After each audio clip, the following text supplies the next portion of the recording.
ketika KPU menghitung suara yang dinyatakan unggul dalam pemilihan presiden 14 Februari 2024 adalah pasangan Prabowo Subianto bersama Gibran Rakabuming Raka, calon presiden dan calon wakil presiden.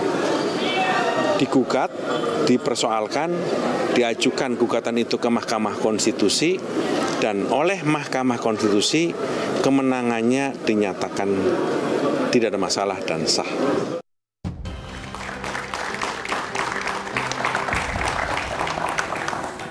Masih bersama saya Budiman Tanurjo di Satu Meja The Forum, Prof. Satya Arinanto. Gimana Anda sebagai ahli menilai dan jalannya gimana sih tiba-tiba muncul ide untuk mengganti wakil presiden melalui MPR? Baik, supaya jelas saya jelaskan dulu historisnya sedikit. Jadi awalnya dulu kan yang melakukan itu Majelis Permusyawaratan Rakyat Sementara MPRS pada waktu Bung Karno ya, dengan TAP MPRS nomor 33 tahun 67. Kemudian ada ketetapan yang baru, yang ketetapan MPR nomor 3 tahun 78 itu yang mengatur mengenai hal itu. Dan itu diterapkan untuk Presiden Abdurrahman Wahid. Jadi kita sudah 2 kali untuk Presiden itu impeachment begitu. Yang tadi yang melalui memorandum 1, memorandum kedua, baru sidang istimewa. Dua-duanya itu kewenangan di MPR. Nah sekarang ini juga setelah perubahan undang dasar itu ada pasal 7A, 7B yang tadi disinggung Pak Andreas Hugo Parera. Jadi pasal 7A itu mengatur jenis-jenis pelanggaran hukum apa yang memungkinkan seorang presiden dan atau wakil presiden itu dimakzulkan itu atau proses impeachment itu. Nah pertama itu ada beberapa kriteria pelanggaran hukum. Ya, ada pengkhianatan terhadap negara, ada korupsi, ada penyuapan, ada tindak pidana berat lainnya, ada perbuatan tercelah. Kemudian kriteria ke-6 itu perbuatan yang bertentangan dengan undang dasar. Kriteria ke-7 kalau dianggap tidak bisa menjalankan tugasnya lagi sebagai presiden dan wakil presiden. Nah itu dalam pasal 7A. Nah pasal 7B-nya itu mengatur mekanismenya. Yang tadi itu DPR dari pengajuan sampai kemudian disampaikan pada MPR, sampai MPR kemudian MK kembali lagi ke MPR. Nah di situ esensinya itu sebenarnya tetap jadi kewenangan MPR. Seperti MPRS dan yang memberhentikan Presiden Soekarno dan MPR yang memberhentikan Presiden Abdurrahman Wahid. Tetap di MPR, tapi sekarang minta legal opinion dulu kepada MK. Jadi sebenarnya putusan MK itu hanya legal opinion saja. Karena MPR walaupun MK menyatakan Presiden Wakil Presiden itu dianggap melanggar tadi ketentuan pasal 7A itu, MPR juga bisa. Artinya secara teoritis bisa saja, tapi secara praktis tidak mudah ya sebetulnya. Ya lewat prosedur ini. Begitu. Lewat prosedur itu. Ya, dan kemudian kan ada lagi pengaturan ketika tahun 2009 itu DPR membuat Undang-Undang 27 tahun 2009 tentang MD3 yang menggantikan Undang Susduk mengenai hak-hak DPR dalam bidang pengawasan yang disebut dalam pasal 7B itu dijabarkan, ada tahapannya. Pertama hak interpelasi, kedua hak angket, ketiga baru hak menyatakan pendapat gitu. Oke. Tapi kalau yang ini lebih, kalau impeachment-nya itu karena kebijakan yang dilakukan oleh pemerintah awalnya begitu. Ya, oke, baik. Jadi saya lihat ada 2 pintu sebenarnya. Pintu yang langsung ke 7A 7B Undang Dasar atau pintu yang melewati hak pengawasan DPR tadi begitu. Oke, baik. Ya. Prof. Burhan Nudin Muhtadi, apa yang Anda baca? Ini sebuah political statement atau sebetulnya apa yang Anda lihat? Iya, memang lebih tampak political statement ya. Karena kalau kita melihat penjelasan Pak Satria maupun secara politik memang berat ya untuk melakukan proses pemakzulan di saat 81% kekuatan pemerintah itu menguasai parlemen. Parlemen. Nah, hitung-hitungannya tidak mudah untuk mengubah itu. Tetapi faktor statistik jumlah anggota parlemen kan bukan satu-satunya cara untuk membaca mengapa statement ini muncul. Tetapi kita bisa melihat efek kualitatif dari pernyataan para purnawirawan. Jangan lupa kalau kita flashback ke belakang Mas Budiman, memang isu penuntutan mundur kepada pemimpin nasional itu bukan isu baru.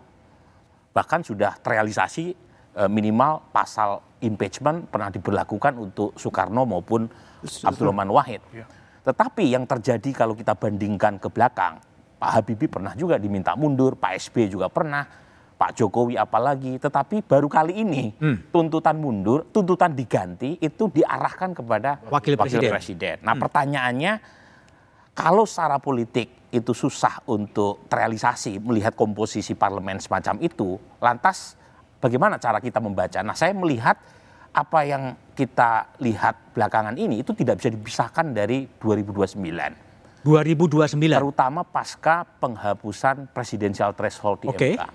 Jadi dengan adanya kasus ini itu pasti posisi Gibran itu sudah tersandera secara politik. Jadi sulit untuk membayangkan Gibran maju lagi di 2029. Baik sebagai capres atau cawapres. Dan jangan lupa Pak Prabowo sudah diputuskan sebagai capres oleh Gerindra, kemudian didukung oleh PAN. Tetapi yang belum pasti adalah siapa cawapresnya. Jadi saya melihat ini semacam tanda kutip stempel politik yang menyulitkan buat Gibran untuk bermanuver lebih jauh untuk agenda elektoral berikutnya. Jadi sebuah political statement yang ditujukan untuk kepentingan elektoral 2029. Karena tadi komposisi politik per hari ini sulit untuk membayangkan ya 7 partai pemerintah itu melakukan manuver untuk mengganti Gibran sebagai wakil presiden. Jangan lupa mereka yang mendaftarkan Gibran, setidaknya beberapa di antaranya ya sebelum akhirnya ada partai pendukung Anies yang ikut bergabung ke pemerintah. Tetapi jangan lupa pula tadi untuk mengganti secara konstitusional kan tidak mudah. Soal pelanggaran hukum misalnya, kalau misalnya dialamatkan ke putusan nomor 90, menurut Mahkamah Kehormatan MK itu bukan pelanggaran hukum, itu pelanggaran etik. Jelas karena ada conflict of interest, ketua MK saat putusan nomor 90 diambil itu adalah pamannya Gibran. Tapi bukan pelanggaran hukum. Nah mungkin Bang Andreas tadi bisa dikaitkan dengan pelanggaran hukum yang dikaitkan dengan yang lain. Ini perbuatan tercela ya. Kalau bisa membuktikan Fufu Fafa adalah Gibran. Tapi ini kan bukan hal yang mudah tuh. Jadi poin saya ini lebih kelihatan aspek politiknya ketimbang konstitusi yang secara kasat mata tadi sulit untuk bisa diterobos. Baik Pak Samsul Jalal. Ada analisa dari Prof. Burhan yang mengatakan ini sebenarnya untuk menyandera Gibran untuk 2029. Sebenarnya apa pesan yang mau disampaikan oleh Forum Purnaweran Prajurit TNI? Karena ada 8 tuntutan itu kan, termasuk salah satunya adalah kembali kepada Undang-Undang Dasar lama sebetulnya. Ya ini kita lihat lagi ya. Kok Prabowo itu bisa jadi presiden apa? Ini ada permainan Prabowo dengan Jokowi. Pokoknya Pak Prabowo jadi presiden, tapi anak saya jadi wakil. Soalnya apa? Jokowi kan orang terkaya sekarang kan? Hasil korupsi dia itu kan. Bayar dong, sekarang apa-apa bayar kok. Kita percaya DPR. Oke lah DPR. DPR itu apa? Dewan Perwakilan Rakyat. Ini bukan Dewan Perwakilan Partai-Partai. Dewan Perwakilan Partai-Partai. Sekarang masyarakat bilang itu sampah. Ada komisi-komisi kan. Komisi itu mengeluarkan suatu keputusan juga bayar komisi dulu. Ini mohon maaf nih.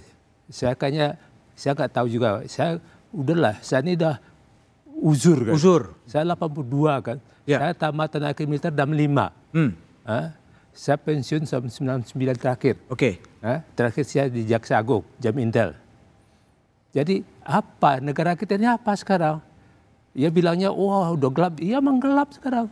Jadi lebih kepada keprihatinan ya sebenarnya. Betul sekali. Keprihatinan dari Purnaweran TNI terhadap kondisi. Jangan bilang Bu Irma tadi bahwa itu bukan perwakilan, bukan TNI. Saya bilang perwakilan, semua ada, Angkatan Laut ada, dari juga. Ya mungkin bukan organisasi formalnya lah ya, PPAD gitu. Semuanya ada perwakilan kok, hanya polisi yang nggak ada, kan itu aja. Baik. Bung Andreas, gimana? Ini kan permainan politik sebenarnya untuk menyandera Gibran maju di 2029. Gimana Anda respon analisa Prof. Burhan tadi? Ya bisa jadi, artinya salah satu kemungkinan artinya dari analisa Prof. Burhan tadi. Tapi saya melihat apa yang disampaikan oleh para purnawirawan, sebenarnya kalau mau jujur kita tanya aja anak-anak muda ini gitu kan. Tanya anak muda, mahasiswa yang depan, apakah mereka masih berpikir seperti tahun sebelum 2024, sebelum pemilu. Kita lihat di media sosial, bagaimana ya soal fufu-fafa, soal macam-macam ya urusan itu yang sebenarnya ya apa atmosfer yang ya itu tidak terlalu menyenangkan lagi untuk yang namanya tadi yang disebut tadi oleh teman-teman para purnawirawan gitu. Jadi sebenarnya saya mengapresiasi apa yang disampaikan oleh para purnawirawan ini, dan karena mereka bicara makanya orang lihat oh ini ada sesuatu.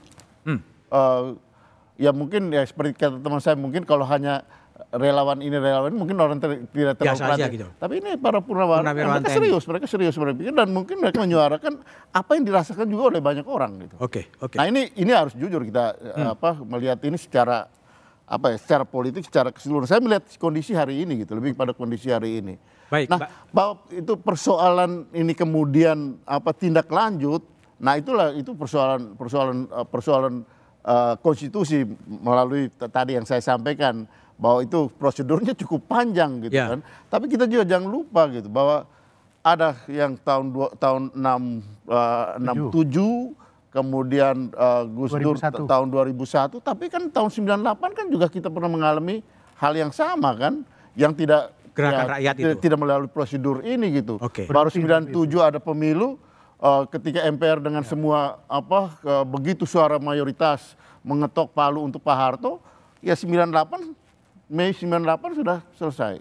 Jadi situasi seperti ini apa yang disampaikan oleh para purnawirawan, saya kira ya mereka mengapresiasikan, mengekspresikan apa yang mereka rasakan, dan mungkin juga dirasakan oleh banyak orang. Pak Prof Burhan mungkin bisa menyampaikan itu melalui hasil survei kalau udah ada surveinya gitu. Karena selama ini itu yang menjadi salah satu ukuran yang. Mbak Irma, jadi kalau tadi saya coba telah, ini adalah sebuah keprihatinan sebetulnya terhadap situasi negeri ini. Anda juga menangkap keprihatinan yang sama yang muncul dalam pernyataan politik dari Forum Purnawirawan Prajurit TNI? Ya, tentu saja, karena kan para purnawirawan ini kan adalah orang-orang yang masih menjunjung Sabta Marga, walaupun pensiun tetap berpedoman pada Sabta Marga. Dan jangan lupa presiden kita sekarang adalah seorang purnawirawan juga.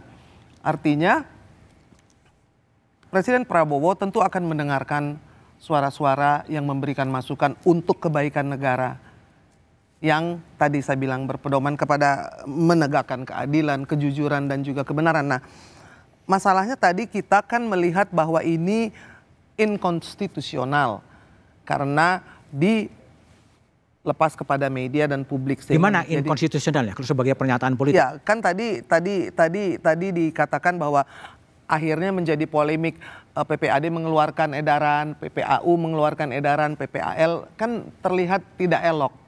Bahwa para purnawan menjadi berbeda pendapat, yang tentu saja lazim dalam hal ini. Namun juga tidak boleh dilupakan, tadi kan juga Prof Satya mengatakan bahwa ada sejarah bagaimana sejarah pemakzulan. Kita melihat sejarah bagaimana terpilihnya Prabowo dan Gibran. Ya, bahwa Presiden Prabowo terpilih karena wakilnya adalah Gibran Rakabuming. Itu sudah menjadi satu ketentuan, dan tentu saya melihatnya Presiden Prabowo selain mendengarkan para purnawirawan dan juga suara-suara yang lainnya, itu kan membuat beliau menjadi dalam situasi yang tidak menyenangkan, karena saya tahu bahwa beliau sangat menghargai suara para purnawirawan. Namun ada hal-hal yang memang di luar kuasa dan tidak bisa dijawab. Bahkan tidak bisa menjawab, itu bukan urusan saya. Baik. Salah satu tuntutan dari Forum Purnawirawan Prajurit TNI adalah kembali ke Undang-Undang Dasar yang lama. Kita bahas setelah jeda berikut ini.